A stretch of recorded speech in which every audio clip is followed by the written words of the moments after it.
చేతను శివుని విల్లును ఎత్తిన రాముడే ఎత్తగలడా సీత జడను తాళి కట్టే వేళలో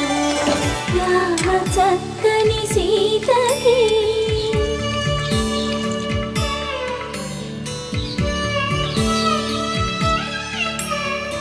ఎర్ర జాబిలి చేయి